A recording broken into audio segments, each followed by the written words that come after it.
In this video, I talk about whether or not we should keep playing tabletop games in the age of computers.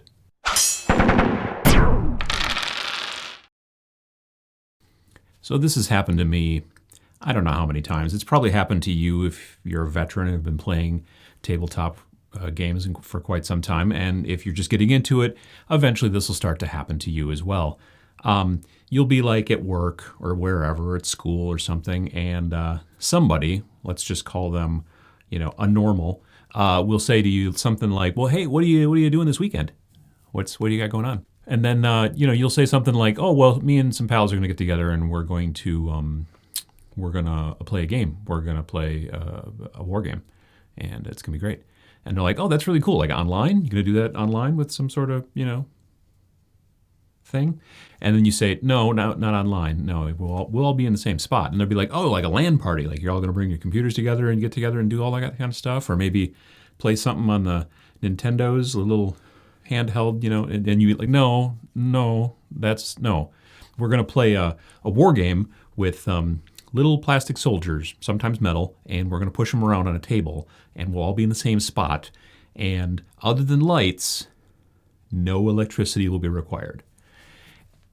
And you're going to get a look. I'm just telling you right now. And just get used to it. It's fine. It doesn't matter. You really don't want to concern yourself with other people in general. That's kind of a point that I like to make to younger people, is that really you just please yourself and what you want to do with your life and don't worry about others. But people will bring this up and they'll be like, "I don't understand. Why would you play something that seems so out of time? Why wouldn't you play video games? Why wouldn't you play?" Now, obviously, as we know, a lot of wargamers also like to play video games. I do myself, from time to time, like to play single-player war games. Multiplayer, I'm not as big of a fan of.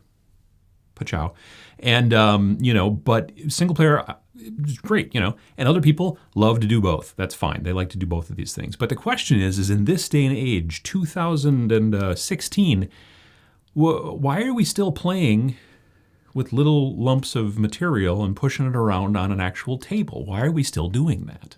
Well, frankly, for myself, I can think of a lot of good reasons. Number one, I love the craft of it, the hobby of it.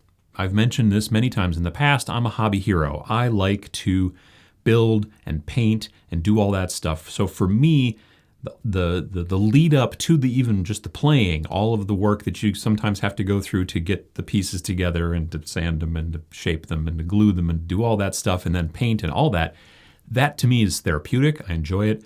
It's a lot of fun. It's difficult to do, frankly, with a lot of computer games. I mean, there are some that allow you to change the color of your guy or whatever, and maybe you can do, put different armor on them and stuff like that.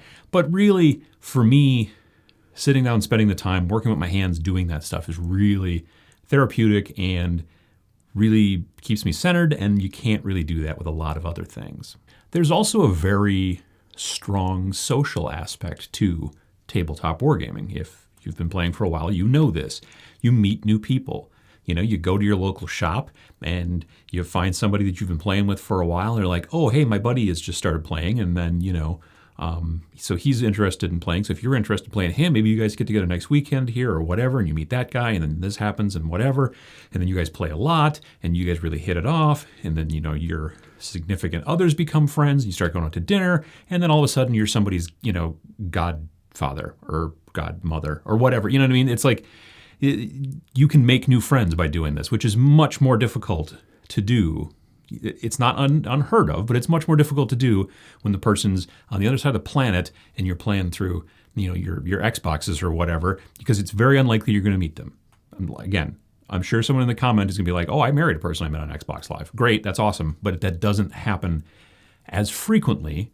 Okay, I mean, not a lot of people get married probably through wargaming, but you don't meet lots of people in the real world, obviously, when you play online. So that social aspect, which for a lot of people is really important. It's the getting out and meeting new people. It's an activity to do with others. For that kind of thing, I think tabletop wargaming, or tabletop gaming in general, is really seeing a humongous resurgence. Look at all the actual board games and all that kind of stuff out there. That's bringing people together, and that's just really taken off in the last 5 to 10 years. And wargaming is, rising tides raise all boats, even ones filled with little, pirate dudes and skeletons and guys you painted and did all that stuff and put them all together, and you made the sails look really nice. And another thing that I really enjoy about wargaming over, say, video gaming, and a lot of people probably will back me up on this, is the amount of control that you can have over your experience. Let me explain. So in most video games, they have been written, millions of lines of code, all that jazz, Q&A, whatever, or QA, quality assurance. It's probably not question and answer. It's probably quality assurance. That's QA. All that stuff happens, and then you get a product, and then you put it into whatever machine, or you download it, or whatever, and then you play it. Now, with PC games, there can be mods, and there's things like that, but if you want to make a change to something, you really like this game, but you really don't like this one part of it, it's very difficult for you, specifically if you're a non-programmer, it's very difficult for you to go in and change things, to make, modifications. Again, like I said, in the PCs specifically, the mod community is huge, and there are people who are like, you know what? I think that it would be way better if instead of the dragons in Skyrim, it was just My Little Ponies, and people have done that. That's great, fine. But my point is that in tabletop wargaming, you can just be like with your opponent, like on the fly, be like, you know what, that rule is dumb. And he's like, yeah, I agree. So you're like, okay, we're not going to use it anymore? Cool. And that you can do at any time. You can write your own house rules, you can do all kinds of stuff, or just be like, do over, and then the person's like, yeah, that sort of sucked, let's do that again. Okay, cool. And then just do it differently, or just make up house rules, anything like that. The amount of control that you have in tabletop wargaming is one of the big things for me, because really the whole important part of the game is about having fun. And when there's this one thing that you're just like, I really don't like how this one feature in the rules works, then change it so you can have some fun. That's difficult to do sometimes in regular computer gaming, certainly difficult to do in like console, Xbox, PlayStation video gaming. You can't really make a lot of changes like that. But being able to do that in wargaming at any given time, on the fly, whatever, come up with new scenarios, do all kinds of stuff, you get to use your creativity as well in that kind of arena. And that's something that's very, very different than a lot of other types of games, specifically electronic, computer games and things like that. But there's still some of you out there who are like, yeah, that's all great, but it's the future. We live in the future now. We have tiny little computers we carry around in our pockets, and why aren't you just sitting there just playing, games on your phone or whatever and that kind of stuff? And that's great. You can do that. There's no reason you can't do both. But you're right, we do live in the future, and some of that future has certainly leaked into our hobby. Case in point, 3D printing.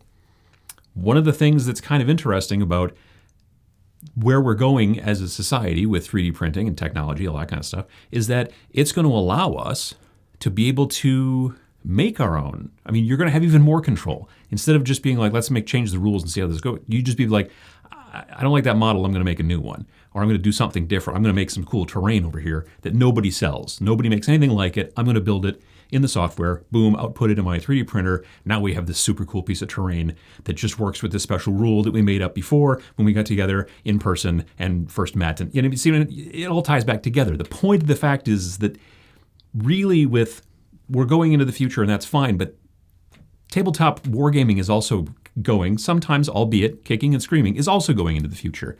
But to just kind of out of hand say, yeah, but you should just be playing video games. You should just be playing. I mean, it's silly to be playing this stuff. H.G. Wells, he invented this stuff back in the Victorian era. This doesn't make any sense to be doing anymore in 2016. Well, that's just like your opinion, man. And everybody has got their own opinions. But for me, and I think probably for a lot of you who are watching this video right now, the idea behind having the control, having the social interaction, having the hobby and the craft, all tied together into your gaming experience, I think it just makes it that much more special.